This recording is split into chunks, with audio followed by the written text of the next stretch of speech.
Esther. Chapter 1. This is what happened in the days of Xerxes, who reigned over 127 provinces from India to Kush. In those days King Xerxes sat on his royal throne in the citadel of Susa.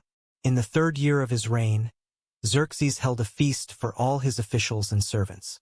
The military leaders of Persia and Media were there, along with the nobles and princes of the provinces. And for a full 180 days, he displayed the glorious riches of his kingdom and the magnificent splendor of his greatness. At the end of this time, in the garden court of the royal palace, the king held a 7-day feast for all the people in the citadel of Susa, from the least to the greatest. Hangings of white and blue linen were fastened with cords of fine white and purple material to silver rings on the marble pillars. Gold and silver couches were arranged on a mosaic pavement of porphyry, marble, mother-of-pearl, and other costly stones. Beverages were served in an array of goblets of gold, each with a different design, and the royal wine flowed freely, according to the king's bounty. By order of the king, no limit was placed on the drinking, and every official of his household was to serve each man whatever he desired. Queen Vashti also gave a banquet for the women in the royal palace of King Xerxes. On the 7th day, when the king's heart was merry with wine, he ordered the 7 eunuchs who served him Mehuman, Bizthi, Harbona, Bigthi, Abagtha, Zethar, and Carcas, to bring Queen Vashti before him, wearing her royal crown, to display her beauty to the people and officials. For she was beautiful to behold. Queen Vashti, however, refused to come at the king's command brought by his eunuchs. And the king became furious, and his anger burned within him. Then the king consulted the wise men who knew the times, for it was customary for him to confer with the experts in law and justice. His closest advisers were Karshina, Shethar, Admatha, Tarshish, Meres, Marsina, and Memucan, the 7 princes of Persia and Media who had personal access to the king and ranked highest in the kingdom. According to law, he asked, what should be done with Queen Vashti, since she refused to obey the command of King Xerxes delivered by the eunuchs? And in the presence of the king and his princes, Memucan replied, Queen Vashti has wronged not only the king, but all the princes and the peoples in all the provinces of King Xerxes. For the conduct of the queen will become known to all women, causing them to despise their husbands and say, King Xerxes ordered Queen Vashti to be brought before him, but she did not come. This very day the noble women of Persia and Media who have heard about the queen's conduct will say the same thing to all the king's officials, resulting in much contempt and wrath. So if it pleases the king, let him issue a royal decree, and let it be recorded in the laws of Persia and Media so that it cannot be repealed, that Vashti shall never again enter the presence of King Xerxes, and that her royal position shall be given to a woman better than she. The edict the king issues will be heard throughout his vast kingdom, and so all women, from the least to the greatest, will honor their husbands. The king and his princes were pleased with this counsel. So the king did as Memucan had advised. He sent letters to all the provinces of the kingdom, to each province in its own script and to each people in their own language, proclaiming that every man should be master of his own household. Chapter 2. Some time later, when the anger of King Xerxes had subsided, he remembered Vashti and what she had done, and what had been decreed against her. Then the king's attendants proposed, let a search be made for beautiful young virgins for the king, and let the king appoint commissioners in each province of his kingdom to assemble all the beautiful young women into the harem at the citadel of Susa. Let them be placed under the care of Haggai, the king's eunuch in charge of the women, and let them be given beauty treatments. Then let the young woman who pleases the king become queen in place of Vashti. This suggestion pleased the king, and he acted accordingly. Now there was at the citadel of Susa a Jewish man from the tribe of Benjamin named Mordecai son of Jair, the son of Shimei, the son of Kish. He had been carried into exile from Jerusalem by Nebuchadnezzar king of Babylon among those taken captive with Jeconiah king of Judah. And Mordecai had brought up Hadassah, that is, Esther, the daughter of his uncle, because she did not have a father or mother. The young woman was lovely in form and appearance, and when her father and mother had died, Mordecai had taken her in as his own daughter. When the king's command and edict had been proclaimed, many young women gathered at the citadel of Susa under the care of Haggai. Esther was also taken to the palace and placed under the care of Haggai, the custodian of the women. And the young woman pleased him and obtained his favor, so he quickly provided her with beauty treatments and the special diet. He assigned to her 7 select maidservants from the palace and transferred her with them to the best place in the harem. Esther did not reveal her people or her lineage, because Mordecai had instructed her not to do so. And every day Mordecai would walk back and forth in front of the court of the harem to learn about Esther's welfare and what was happening to her. In the 12 months before her turn to go to King Xerxes, the harem regulation required each young woman to receive beauty treatments with oil of myrrh for 6 months, and then with perfumes and cosmetics for another 6 months. When the young woman would go to the king, she was given whatever she requested to take with her from the harem to the king's palace. She would go there in the evening, and in the morning she would return to a second harem under the care of Shashgaz, the king's eunuch in charge of the concubines. She would not return to the king unless he delighted in her and summoned her by name. Now Esther was the daughter of Abihail, the uncle from whom Mordecai had adopted her as his own daughter. And when it was her turn to go to the king, she did not ask for anything except what Haggai, the king's trusted official in charge of the harem, had advised. And Esther found favor in the eyes of everyone who saw her. She was taken to King Xerxes in the royal palace in the 10th month, the month of Tevath, in the 7th year of his reign. And the king loved Esther more than all the other women, and she found grace and favor in his sight more than all of the other virgins. So he placed the royal crown upon her head and made her queen in place of Vashti. Then the king held a great banquet, Esther's banquet, for all his officials and servants. He proclaimed a tax holiday in the provinces and gave gifts worthy of the king's bounty. When the virgins were assembled a second time, Mordecai was sitting at the king's gate. Esther still had not revealed her lineage or her people, just as Mordecai had instructed. She obeyed Mordecai's command, as she had done under his care. In those days, while Mordecai was sitting at the king's gate, Bigthan and Teresh, 2 of the king's eunuchs who guarded the entrance, grew angry and conspired to assassinate King Xerxes. When Mordecai learned of the plot, he reported it to Queen Esther, and she informed the king on Mordecai's behalf. After the report had been investigated and verified, both officials were hanged on the gallows. And all this was recorded in the book of the Chronicles in the presence of the king. Chapter 3. After these events, King Xerxes honored Haman son of Hammedatha, the Agagite, elevating him to a position above all the princes who were with him. All the royal servants at the king's gate bowed down and paid homage to Haman, because the king had commanded that this be done for him. But Mordecai would not bow down or pay homage. Then the royal servants at the king's gate asked Mordecai, "Why do you disobey the command of the king?" Day after day they warned him, but he would not comply. So they reported it to Haman to see whether Mordecai's behavior would be tolerated, since he had told them he was a Jew. When Haman saw that Mordecai would not bow down or pay him homage, he was filled with rage. And when he learned the identity of Mordecai's people, he scorned the notion of laying hands on Mordecai alone. Instead, he sought to destroy all of Mordecai's people, the Jews, throughout the kingdom of Xerxes. In the 12th year of King Xerxes, in the 1st month, the month of Nisan, the pur, that is, the lot, was cast before Haman to determine a day and month. And the lot fell on the 12th month, the month of Adar. Then Haman informed King Xerxes, "There is a certain people scattered and dispersed among the peoples of every province of your kingdom. Their laws are different from everyone else's, and they do not obey the king's laws. So it is not in the king's best interest to tolerate them. If it pleases the king, let a decree be issued to destroy them, and I will deposit 10,000 talents of silver into the royal treasury to pay those who carry it out."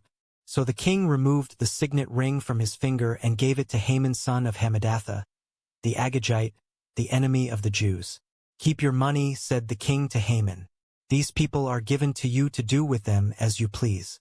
On the 13th day of the 1st month, the royal scribes were summoned, and the order was written exactly as Haman commanded the royal satraps, the governors of each province, and the officials of each people, in the script of each province and the language of every people. It was written in the name of King Xerxes and sealed with the royal signet ring. And the letters were sent by couriers to each of the royal provinces with the order to destroy, kill, and annihilate all the Jews young and old, women and children, and to plunder their possessions on a single day, the 13th day of Adar, the 12th month. A copy of the text of the edict was to be issued in every province and published to all the people, so that they would be ready on that day. The couriers left, spurred on by the king's command, and the edict was issued in the citadel of Susa. Then the king and Haman sat down to drink, but the city of Susa was in confusion. Chapter 4. When Mordecai learned of all that had happened, he tore his clothes, put on sackcloth and ashes, and went out into the middle of the city, wailing loudly and bitterly. But he went only as far as the king's gate, because the law prohibited anyone wearing sackcloth from entering that gate. In every province to which the king's command and edict came, there was great mourning among the Jews. They fasted, wept, and lamented, and many lay in sackcloth and ashes. When Esther's maidens and eunuchs came and told her about Mordecai, the queen was overcome with distress. She sent clothes for Mordecai to wear instead of his sackcloth, but he would not accept them.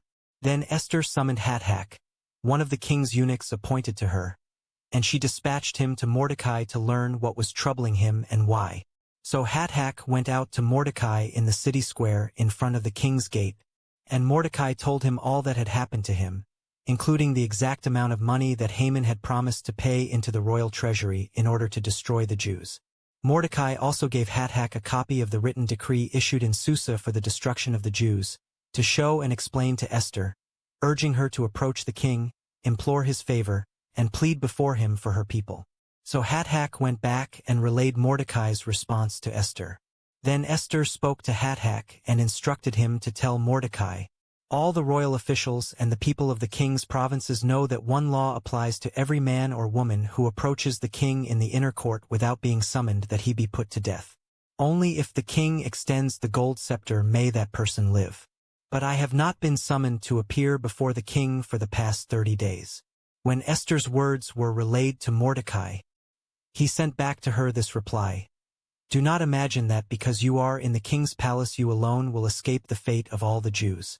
For if you remain silent at this time, relief and deliverance for the Jews will arise from another place, but you and your father's house will perish. And who knows if perhaps you have come to the kingdom for such a time as this." Then Esther sent this reply to Mordecai: "Go and assemble all the Jews who can be found in Susa, and fast for me. Do not eat or drink for 3 days, night or day, and I and my maidens will fast as you do. After that I will go to the king even though it is against the law. And if I perish, I perish." So Mordecai went and did all that Esther had instructed him. Chapter 5. On the 3rd day, Esther put on her royal attire and stood in the inner court of the palace across from the king's quarters. The king was sitting on his royal throne in the royal courtroom, facing the entrance. As soon as the king saw Queen Esther standing in the court, she found favor in his sight. The king extended the gold scepter in his hand toward Esther, and she approached and touched the tip of the scepter. "What is it, Queen Esther?" the king inquired. "What is your request? Even up to half the kingdom it will be given to you." "If it pleases the king," Esther replied, "may the king and Haman come today to the banquet I have prepared for the king." "Hurry," commanded the king, "and bring Haman, so we can do as Esther has requested." So the king and Haman went to the banquet that Esther had prepared. And as they drank their wine, the king said to Esther, "What is your petition? It will be given to you. What is your request? Even up to half the kingdom it will be fulfilled." Esther replied, "This is my petition and my request. If I have found favor in the sight of the king, and if it pleases the king to grant my petition and fulfill my request, may the king and Haman come tomorrow to the banquet I will prepare for them. Then I will answer the king's question." That day Haman went out full of joy and glad of heart. At the king's gate, however, he saw Mordecai, who did not rise or tremble in fear at his presence. And Haman was filled with rage toward Mordecai. Nevertheless, Haman restrained himself and went home. And calling for his friends and his wife Zeresh, Haman recounted to them his glorious wealth, his many sons, and all the ways the king had honored and promoted him over the other officials and servants. "What is more," Haman added, "Queen Esther invited no one but me to join the king at the banquet she prepared, and I am invited back tomorrow along with the king. Yet none of this satisfies me as long as I see Mordecai the Jew sitting at the king's gate." His wife Zeresh and all his friends told him, "Have them build a gallows 50 cubits high, and ask the king in the morning to have Mordecai hanged on it. Then go to the banquet with the king and enjoy yourself." The advice pleased Haman, and he had the gallows constructed. Chapter 6. That night sleep escaped the king. So he ordered the book of records, the Chronicles, to be brought in and read to him. And there it was found recorded that Mordecai had exposed Bigthana and Teresh, two of the eunuchs who guarded the king's entrance, when they had conspired to assassinate King Xerxes. The king inquired, "What honor or dignity has been bestowed on Mordecai for this act?" "Nothing has been done for him," replied the king's attendants. "Who is in the court?" the king asked.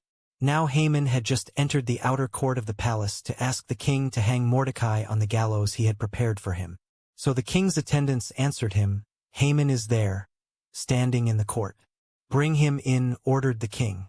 Haman entered, and the king asked him, "What should be done for the man whom the king is delighted to honor?"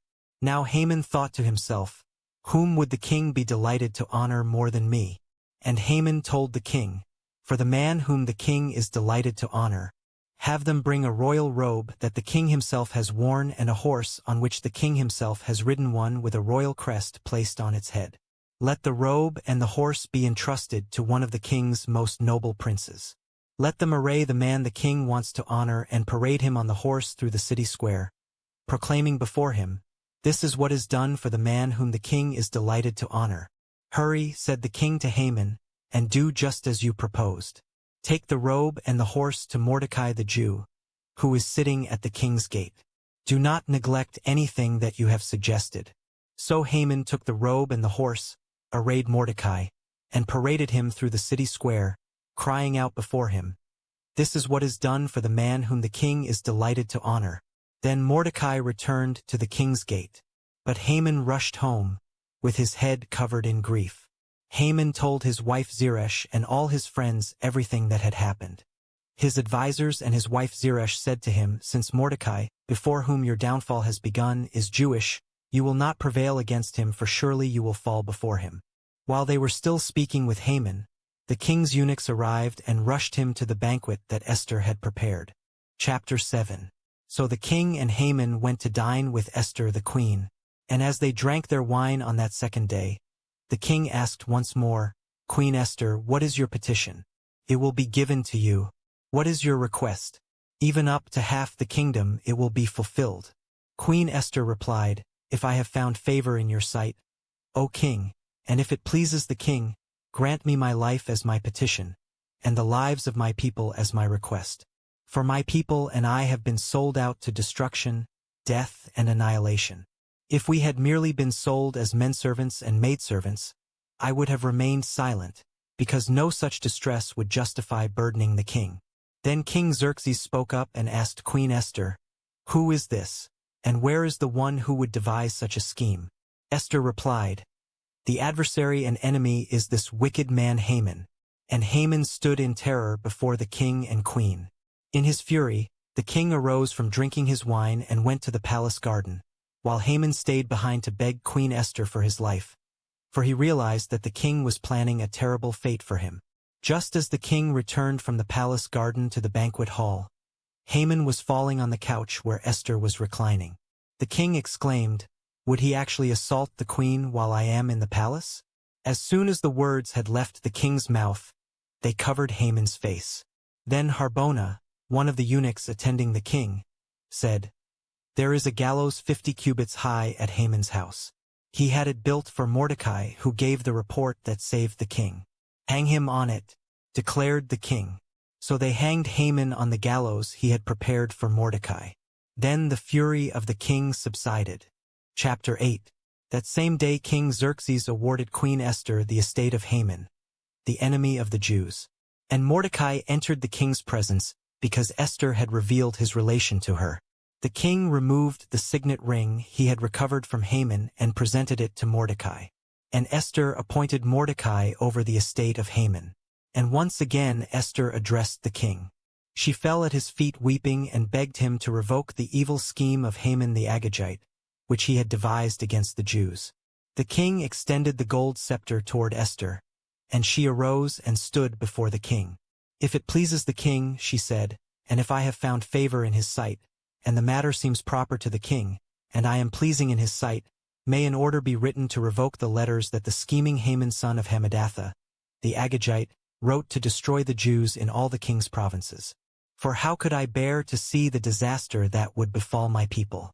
How could I bear to see the destruction of my kindred?" So King Xerxes said to Esther the queen and Mordecai the Jew, "Behold, I have given Haman's estate to Esther, and he was hanged on the gallows because he attacked the Jews. Now you may write in the king's name as you please regarding the Jews, and seal it with the royal signet ring.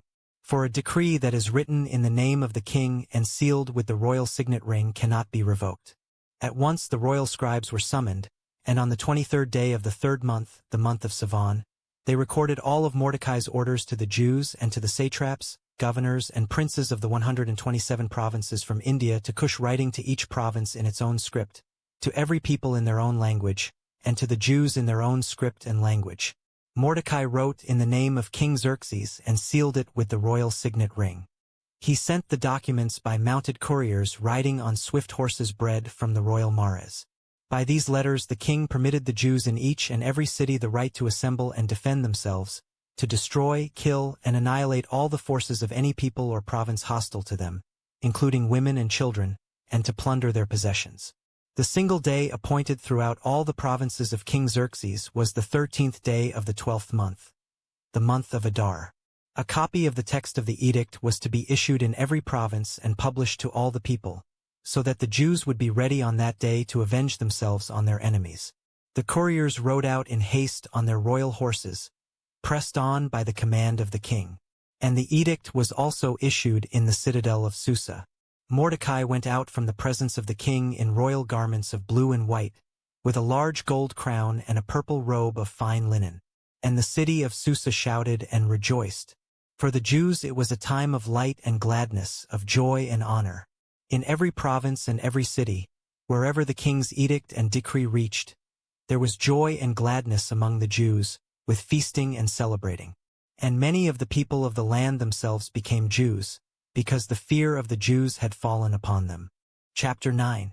On the 13th day of the 12th month, the month of Adar, the king's command and edict were to be executed. On this day the enemies of the Jews had hoped to overpower them, but their plan was overturned and the Jews overpowered those who hated them. In each of the provinces of King Xerxes, the Jews assembled in their cities to attack those who sought to harm them. No man could withstand them, because the fear of them had fallen upon all peoples. And all the officials of the provinces, the satraps, the governors, and the king's administrators helped the Jews, because the fear of Mordecai had fallen upon them. For Mordecai exercised great power in the palace, and his fame spread throughout the provinces as he became more and more powerful. The Jews put all their enemies to the sword, killing and destroying them, and they did as they pleased to those who hated them. In the citadel of Susa, the Jews killed and destroyed 500 men, including Parshandatha, Dalphon, Aspatha, Poratha, Adalia, Aridatha, Parmashta, Arisai, Aridai, and Vizatha. They killed these 10 sons of Haman son of Hammedatha, the enemy of the Jews, but they did not lay a hand on the plunder. On that day the number of those killed in the citadel of Susa was reported to the king, who said to Queen Esther, "In the citadel of Susa the Jews have killed and destroyed 500 men, including Haman's 10 sons. What have they done in the rest of the royal provinces? Now what is your petition? It will be given to you. And what further do you request? It will be fulfilled." Esther replied, "If it pleases the king, may the Jews in Susa also have tomorrow to carry out today's edict, and may the bodies of Haman's 10 sons be hanged on the gallows." So the king commanded that this be done. An edict was issued in Susa, and they hanged the 10 sons of Haman. On the 14th day of the month of Adar, the Jews in Susa came together again and put to death 300 men there, but they did not lay a hand on the plunder. The rest of the Jews in the royal provinces also assembled to defend themselves and rid themselves of their enemies. They killed 75,000 who hated them, but they did not lay a hand on the plunder. This was done on the 13th day of the month of Adar, and on the 14th day they rested, making it a day of feasting and joy. The Jews in Susa, however, had assembled on the 13th and the 14th days of the month. So they rested on the 15th day, making it a day of feasting and joy. This is why the rural Jews, who live in the villages, observe the 14th day of the month of Adar as a day of joy and feasting. It is a holiday for sending gifts to one another. Mordecai recorded these events and sent letters to all the Jews in all the provinces of King Xerxes, both near and far, to establish among them an annual celebration on the 14th and 15th days of the month of Adar, as the days on which the Jews gained rest from their enemies and the month in which their sorrow turned to joy and their mourning into a holiday. He wrote that these were to be days of feasting and joy, of sending gifts to one another and to the poor. So the Jews agreed to continue the custom they had started, as Mordecai had written to them. For Haman son of Hammedatha, the Agagite, the enemy of all the Jews, had plotted against the Jews to destroy them and had cast the pur, that is, the lot, to crush and destroy them. But when it came before the king, he commanded by letter that the wicked scheme which Haman had devised against the Jews should come back upon his own head, and that he and his sons should be hanged on the gallows. Therefore these days are called Purim, from the word pur, because of all the instructions in this letter, and because of all they had seen and experienced. The Jews bound themselves to establish the custom that they and their descendants and all who join them should not fail to celebrate these 2 days at the appointed time each and every year, according to their regulation. These days should be remembered and celebrated by every generation, family, province, and city, so that these days of Purim should not fail to be observed among the Jews, nor should the memory of them fade from their descendants. So Queen Esther, daughter of Abihail, along with Mordecai the Jew, wrote with full authority to confirm this second letter concerning Purim. And Mordecai sent letters with words of peace and truth to all the Jews in the 127 provinces of the kingdom of Xerxes, in order to confirm these days of Purim at their appointed time, just as Mordecai the Jew and Queen Esther had established them and had committed themselves and their descendants to the times of fasting and lamentation. So Esther's decree confirmed these regulations about Purim, which were written into the record. Chapter 10. Now King Xerxes imposed tribute throughout the land, even to its farthest shores. And all of Mordecai's powerful and magnificent accomplishments, together with the full account of the greatness to which the king had raised him, are they not written in the book of the Chronicles of the kings of Media and Persia? For Mordecai the Jew was second only to King Xerxes, preeminent among the Jews and highly favored by his many kinsmen, seeking the good of his people and speaking peace to all his countrymen.